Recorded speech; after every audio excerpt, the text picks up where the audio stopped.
So, before we get started, there's something that I need to do. I need to show you how this game introduces itself to you in the opening cutscene, because I do not believe you will get the full experience of what King of Crusher is like without it. So please, sit back and enjoy.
Confused? You should be.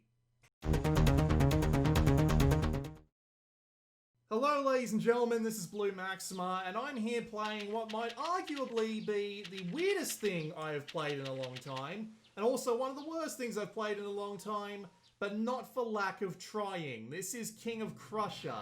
It's kind of one of those infamous PlayStation 1 imports because of just how inhumanly bad it is, and that intro cutscene is just the first in many of ridiculous choices that they've made. What's the deal with the music? Why is there no soundstage going on? There's no sound effects, there's no nothing going around the place, there's no nothing.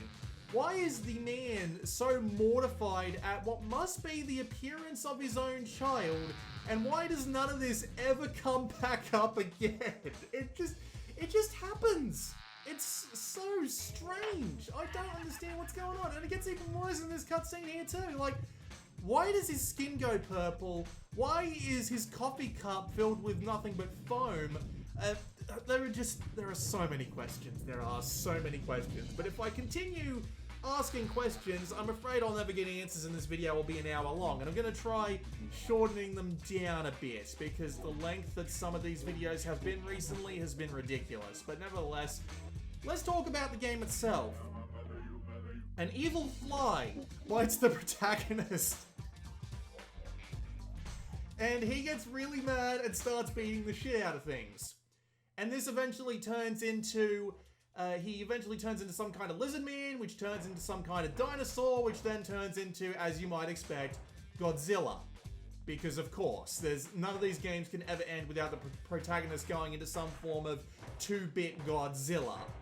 And the general idea of every single form, even the ones where you're the giant dinosaur and the freaking Godzilla clone, it all works exactly the same way, is that you run around and you beat the crap out of everything in sight, whether it be the TV that has a particularly scary face and looks bad at you, bunches of trees, buildings, certain objects on the sides of the road, all sorts of things like that. And as you slowly get bigger and bigger, a la Katamari Damacy, only much less quality. As you slowly get bigger, the police start to get involved. You eventually start getting chased down by cops, then by dogs, then by helicopters, then by tanks, then by basically anything you can imagine that would be a threat to you and your person. And the idea is that you have to go around and beat the crap out of as many objects as possible to fill the red meter at the bottom of the screen. And this red meter is the goal meter. Once you've filled it up, you can head to the end of the stage, and if you manage to get to the end of the stage with that full, you win, and you get to move on to the next stage. However, if you have you have a little bit of a health bar down the bottom there, right? And it slowly goes down over time, but you can beat the crap out of things to get it back up. Early stages, as a result, are really easy because you beat the crap out of everything, it gives you your health back, and you can get to the very end without so much as skipping a beat. At the same time, though, some of the later stages can actually get quite hard, because not only will things like police officers be hunting you down and constantly shooting at you, and strangely enough, you can't hit the police officers. I think it might be a ratings thing. It seems to be either impossible to damage them, or I just can't for the life of me hit a shot with these controls, and we'll get to that. But yeah, eventually you'll have cops shooting at you, tanks, helicopters, and they can do a fair amount of damage, so you need to put in a little bit of effort to get out of the way of their attacks, otherwise they will eventually run you down. So how do you control this game exactly? You move around with the D-pad or the analog stick, but it's not your traditional kind of movement. It is in fact the most sluggish and annoying movement I have ever seen. You know how in Resident Evil you've got tank controls, right? Well, this game takes the ability to move in any direction you like say in 8 directions, for example, on a D-pad, and beats the crap out of it by making your character turn on an arc, making it feel like a bloody bulldozer as opposed to an actual person. So as a result, it's really hard to move around this world, because if you want to go back to the left, your character slowly has to turn around in order to actually get there. Like you're playing a game with tank controls, except you're not. You're just pointing in the direction you want to go, and he's just taking his sweet time to pick his ass up and move along. It makes the game a real slog. You do have a jump button on square to try and get you over some more annoying places, but it doesn't help. It doesn't help. Jumping basically does nothing, at least most of the time. When flying enemies come along, you can jump into them, which is kind of nice.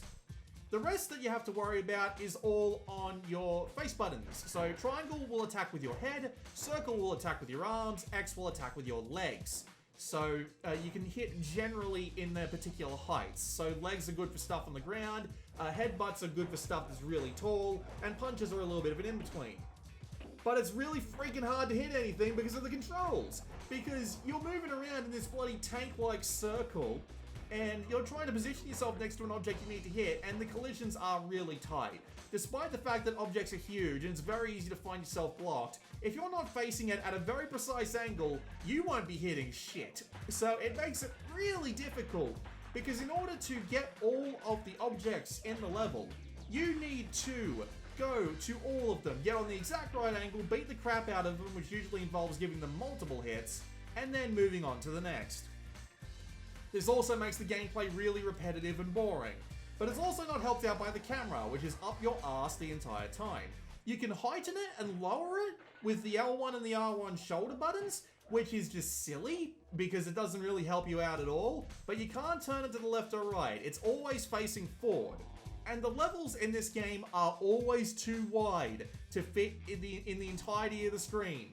So you'll find yourself going from the left side of the screen to beat all the objects over there, then slowly moving over to the right side of the screen and beating all the objects up over there, in order to get